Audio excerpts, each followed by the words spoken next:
They found it 140 feet below the surface. Not in a temple, not in a tomb, but in the shattered remains of a Bronze Age shipwreck off the coast of Turkey. In 1982, a young sponge diver named Mehmed Kakir was scanning the seabed near Uluburun, a narrow cape in southern Turkey. What caught his eye wasn't unusual at first, a greenish glimmer, half buried in sand. But when he pulled it out, he didn't know he was holding one of the oldest and most enigmatic artifacts ever recovered from the sea. The object was heavy, corroded, and ancient, clearly made of bronze. A mask, human-like in form, but the proportions were wrong. The eyes were too deep, the mouth strangely wide, the nose broken off long ago. It had no inscriptions, no decorations. Just an eerie, expressionless face, staring into nothing. What followed in the years after that discovery was a nightmare no one expected. The ship that shouldn't exist. Marine archaeologists from the Institute of Nautical Archaeology at Texas A&M began excavating the site in 1984. What they uncovered was staggering. A late Bronze Age shipwreck dating to around 1300 BCE, loaded with cargo from across the ancient world: copper ingots, ivory, Mycenaean pottery, amber from the Baltic, Egyptian scarabs, and Canaanite jars still sealed with resin. But it was the mask unofficially dubbed the Uluburun Mask that never made it into the official catalog, not at first. One of the divers on the early team, Dr. Thomas Wills, wrote in his private notes, "There's something wrong with the bronze mask. Everyone feels it. No one wants to log it. We keep pushing it to the back of the crate. It's irrational, but it makes us nervous." Wills died of a sudden aneurysm 3 weeks after writing that. He was 37. A pattern begins the mask was eventually sent to a restoration lab in Bodrum. But the technician assigned to clean and catalog, Leyla Yilmaz, was found unresponsive in her apartment less than a month later. Official cause: carbon monoxide poisoning from a faulty heater. Her colleague, Murat Ekin, took over the task. He had a car accident on his way home from the lab, spun off a dry road. No drugs or alcohol involved. No weather issues. He survived, but refused to return to the lab again. He reportedly told his supervisor, "I don't care what it is. That thing isn't ancient. It's wrong." No official explanation. To this day, the Uluburun Mask appears only briefly in official excavation reports. It is referred to simply as unidentified bronze object, facial structure, 31 centimeters. No further details. No analysis of composition, purpose, or cultural origin.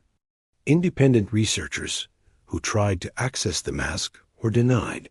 One of them, Professor Rolf Brandt from Heidelberg University, submitted 4 separate requests for access between 1992 and 1995. He never received a direct reply, only a formal letter stating the item was under long-term conservation. Brandt's home office burned down in 1996. No one was hurt. But his Uluburun research notes were gone. A mask without a face. The mask's surface is what puzzled those who saw it in person. Despite being underwater for over 3,000 years, the bronze hadn't degraded in the usual way. Instead of greenish corrosion or flaking, it had formed a near-polished patina, dark and even. Some described it as almost obsidian-like. Its design didn't match anything known from the Hittites, Mycenaeans, or Egyptians, despite the Uluburun wreck carrying goods from all 3 cultures. It looked human, but not quite. Some said resembled a drowned face. Others said it looked like someone screaming quietly, with their mouth barely open. The disappearances in 2001, a team from the British Museum attempted to acquire the mask for temporary display. Within 6 months, the curator in charge of the request, Dr. Eleanor Finch, resigned abruptly, citing irreconcilable differences with leadership. She later told a colleague that the mask should never be in a room with people again. The Turkish government declined the transfer request, stating the mask was not in condition for display. It has not been seen in public since. Was it ever meant to be found? Here's what makes the Uluburun Mask truly disturbing. It shouldn't have been there. Among the hundreds of recovered items from the wreck, almost everything was trade goods. Practical, valuable, identifiable. But the mask? It was just there. No record, no match, no context. Some theorize it was a ritual object, others say it was meant to be sunk, disposed of. One diver, who asked to remain anonymous, said this: "Some cargo is meant to be delivered. Some is meant to be lost forever." The missing documentation. In 2004, Turkish archaeologist Dr. Selim Karakaya gave a lecture in Ankara titled "Anomalous Bronze Objects in Mediterranean Wrecks." The room wasn't full. Most attendees were students or minor faculty. But halfway through, Karakaya paused at slide number 47. It showed a grainy, high-contrast photo of the Uluburun Mask taken, allegedly, in 1985, before restoration began. His voice reportedly dropped when he said, "This was not documented in the initial recovery report. But I assure you, it was there." The photo vanished from the official slide release. No record of the mask is available in Karakaya's published proceedings. When asked about it years later, he claimed, "I must have confused it with something else." Unwanted attention in 2007. A Turkish journalist named Aydin Kaplan began investigating the mask's history after stumbling upon it in a footnote from an out-of-print diving manual. He filed multiple Freedom of Information requests, contacted several museums, and even interviewed 2 retired divers from the original excavation. His reporting was gaining traction until his apartment in Istanbul was broken into. Nothing was stolen, but his notes, digital backups, and printed interviews were missing. Even the microcassette recorder he used had been wiped. Kaplan disappeared from public life shortly afterward. No article was ever published. His last blog post simply read, "Some things are meant to remain underwater." The death mask theory? Among fringe historians and occult researchers, the mask developed a reputation far beyond archaeology. Several claimed it was a death mask, not in the ceremonial sense, but literal. A containment vessel. Theorist Leif Skrenson published a now-banned monograph titled "The 13 Seals," objects that should not be unearthed. The Uluburun Mask appeared as item number 5. His theory? That it was forged not to honor the dead, but to trap something within. He cited the strange bronze composition, the absence of oxidation, and most disturbingly, a microscopic pattern around the inner rim of the mask, barely visible to the naked eye, but etched like a spiral of text. No one has translated it. No one knows what language it is.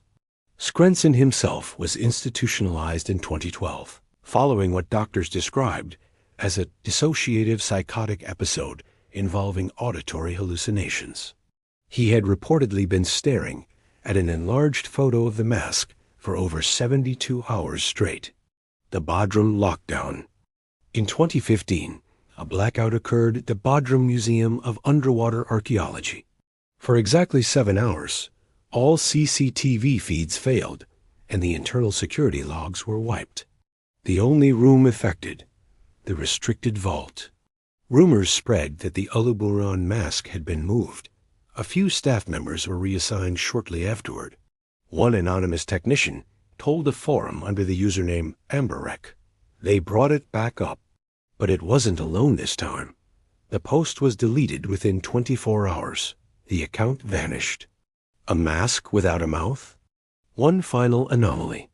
3D scans of the mask performed during restoration in 1999 and again in 2009 showed different proportions.